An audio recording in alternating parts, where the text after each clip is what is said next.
Hi friends, நான் தான் அவங்க Abhi. Welcome to Honey Vlogs. நம்ம இன்றைக்கி என்ன பார்க்க போகிறோன்னா, தாபா ஸ்டைலில் ஒரு சிக்கன் கிரேவி எப்படி பண்ணுறதுன்னு பார்க்கலாமா? வாங்க நம்ம இப்போ வீடியோக்குள்ளே போகலாம். ஃபஸ்ட்டு நம்ம ஒரு பேனில் சிக்கன் வந்துட்டு எடுத்து வச்சுக்கலாம். ஒரு 1/2 kg சிக்கன் எடுத்து வச்சுக்கலாம். வச்சுக்கிட்டு நம்ம இப்போ என்ன பண்ணணும்னா, அதில் வந்துட்டு 1 கப் தயிர் வந்துட்டு ஆட் பண்ணிக்கலாம். நல்லா கெட்டியான தயிராக எடுத்து 1 கப் ஆட் பண்ணிக்கலாம். நம்ம ஆட் பண்ணதுக்கப்புறம்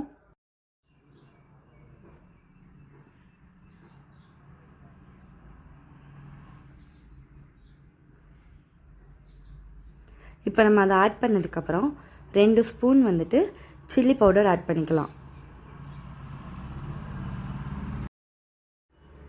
உங்களுக்கு இன்னும் கொஞ்சம் காரமாக வேணும்னா நீங்கள் வந்துட்டு ஒரு 3 ஸ்பூன் சில்லி பவுடர் கூட ஆட் பண்ணிக்கலாம். செம்ம டேஸ்ட்டாக இருக்கும். அதுக்கப்புறம் நம்ம வந்துட்டு கறி மசாலா பவுடர் ஆட் பண்ணிக்கலாம். நான் 2 ஸ்பூன் கறி மசாலா பவுடர் ஆட் பண்ணிக்கிட்டேன். ஆட் பண்ணதுக்கப்புறம் நம்மளுக்கு தேவையான அளவு கொஞ்சமாக உப்பு போட்டுட்டு நம்ம நல்லா இதே மாதிரி மிக்ஸ் பண்ணி விடணும். நல்லா மிக்ஸ் பண்ணி ஒரு 1/2 ஹவராவது இது நல்லா ஊறி வரணும்.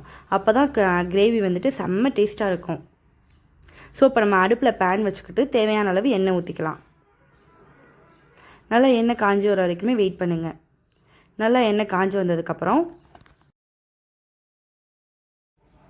நல்லா எண்ணெய் காஞ்சி வந்ததுக்கப்புறம் ஒரு பட்டை, ஒரு பிரியாணி இலை, ஒரு கிராம்பு, ஒரு ஏலக்காய் எல்லாமே சேர்த்ததுக்கப்புறம் கடுகு, உளுந்து, கருவேப்பிலை எல்லாம் சேர்த்து நல்லா பொரிஞ்சு வந்ததுக்கப்புறம் நம்ம ஏற்கனவே வந்துட்டு ஒரு 2-3 வெங்காயத்தை கட் பண்ணி வச்சுருந்தோம். ஸோ அதையும் ஆட் பண்ணிக்கலாம். நல்லா வெங்காயத்தை வந்துட்டு கிண்டி விட்டுட்டே இருங்க. இதில் மெயின் பிக்சரே வந்துட்டு வெங்காயம் தான். ஸோ இதில் நிறையா சீக்ரெட் இருக்குது, நான் சொல்லித்தரேன், வெயிட் பண்ணுங்கள். நல்லா வெங்காயம் வந்துட்டு வெந்து வர்றதுக்காக நம்ம கொஞ்சோண்டு உப்பு ஆட் பண்ணிக்கலாம். நல்லா கிண்டி விடுங்க. நல்லா பொன்னிறமாக வெந்து வர வரைக்குமே கிண்டுங்க. ஸோ அப்போ தான் நம்ம குழம்புல எடுத்து சாப்பிடும்போது அந்த வெங்காயம் வந்துட்டு நம்ம கடிக்கும்போது அந்த ஒரு கடிக்கிற மாதிரியே தெரியாது, குழம்புல இருக்க மாதிரியே தெரியாது வெங்காயம். ஸோ அந்தளவுக்கு செம்ம டேஸ்ட்டாக இருக்கும்.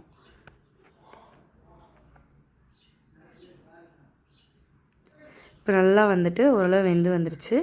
நீங்கள் தேவையான அளவு உப்பு ஆட் பண்ணிக்கோங்க. உப்பு நீங்கள் போட்டிங்கன்னா கொஞ்சம் சீக்கிரம் வந்துட்டு வெங்காயம் வெந்துடும்.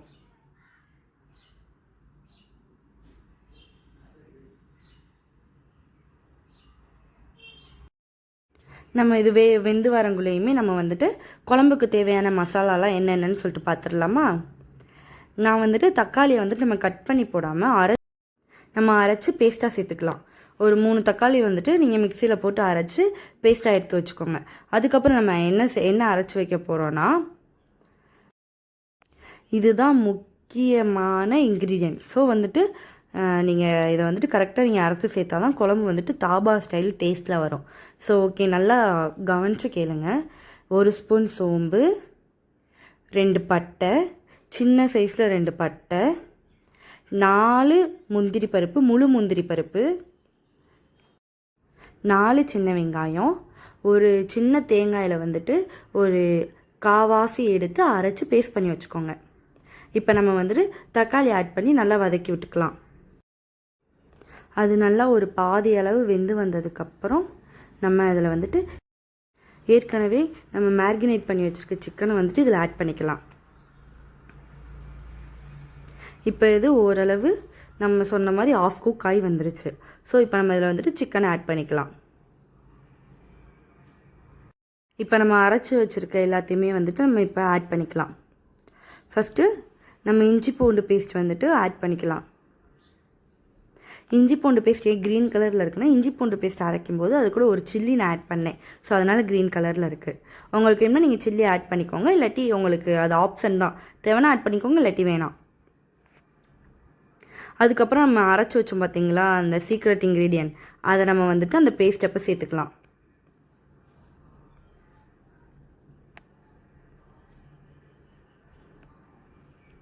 இப்போ நம்ம மேலாக ஃப்ரெஷ்ஷாக இருக்க கொத்தமல்லி தலையை தூவி எடுத்துக்கலாம். நீங்கள் இப்போயே தூவி விட்டால் தான் கொஞ்சம் அதில் பிடிச்சி வரும். ஸோ செம்ம டேஸ்ட்டாக இருக்கும். இப்போ நல்லா மிக்ஸ் பண்ணிக்கலாம்.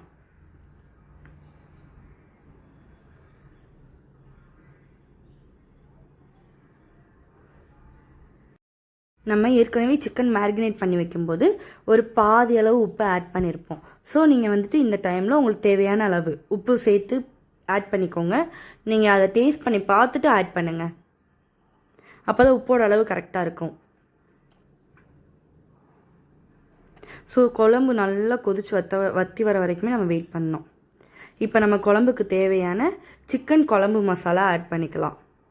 நான் 2 ஸ்பூன் சிக்கன் குழம்பு மசாலா ஆட் பண்ணியிருக்கேன்.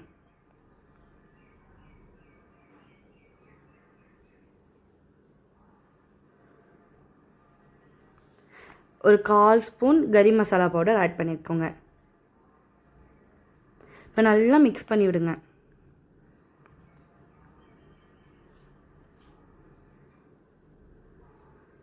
கறி நல்லா வெந்து வரணும். குழம்புமே அதை மாதிரி கொஞ்சம் நல்லா வற்றி வரணும். ஸோ அது வரைக்குமே வெயிட் பண்ணுங்கள். நான் இப்போ உப்பு ஆட் பண்ணேன். ஸோ நல்லா கிண்டி விட்டுக்கணும்.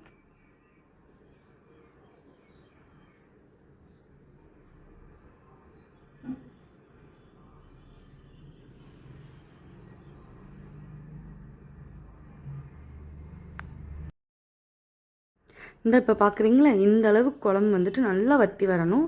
ஒரு நல்ல கிரேவி டைப்பில் வரணும். அதே மாதிரி எண்ணெய் பிரிஞ்சு நல்லா கொதித்து கறியெல்லாம் வெந்து வந்ததுக்கப்புறம் நம்ம வந்துட்டு ஃப்ரெஷ்ஷாக கொத்தமல்லி தழை வந்துட்டு கட் பண்ணி வச்சுருந்தோம். ஸோ அதை நம்ம மேலாக தூவி எடுத்துக்கலாம். நீங்கள் இதே மாதிரி நீங்கள் வீட்டில் செஞ்சு நீங்கள் சர்வ் பண்ணிங்கன்னா வீட்டில் இருக்காங்க எல்லாருமே உங்களை வந்துட்டு புகழ்வாங்க. அவ்வளோ டேஸ்ட்டாக இருக்கும் இந்த chicken gravy, dhaba style chicken gravy. So நீங்கள் எல்லாருமே வீட்டில் ட்ரை பண்ணிவிட்டு கண்டிப்பாக நீங்கள் கமெண்ட்டில் மெசேஜ் பண்ணுங்கள். இந்த வீடியோ பிடிச்சிருந்துச்சுன்னா லைக் பண்ணிவிட்டு ஹனி விலாக் சேனலை சப்ஸ்கிரைப் பண்ணிட்டு ஷேர் பண்ணுங்கள்.